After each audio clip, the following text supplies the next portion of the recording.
How do I get the user guide on my iPhone?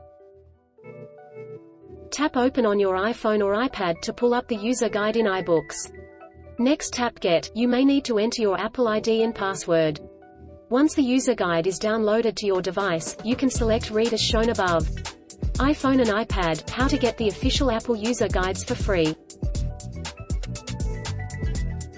How do you close open apps on iPhone 11?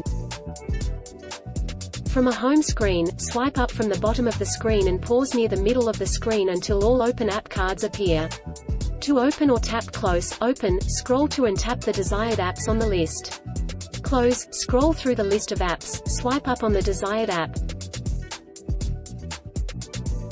How do you turn off an iPhone 11? Step 1. Press and hold the side button and either the volume up or down button until the Slide to Power Off option appears on the screen. Step 2. Now simply perform the Swipe to Power Off operation and wait for the iPhone to shut down.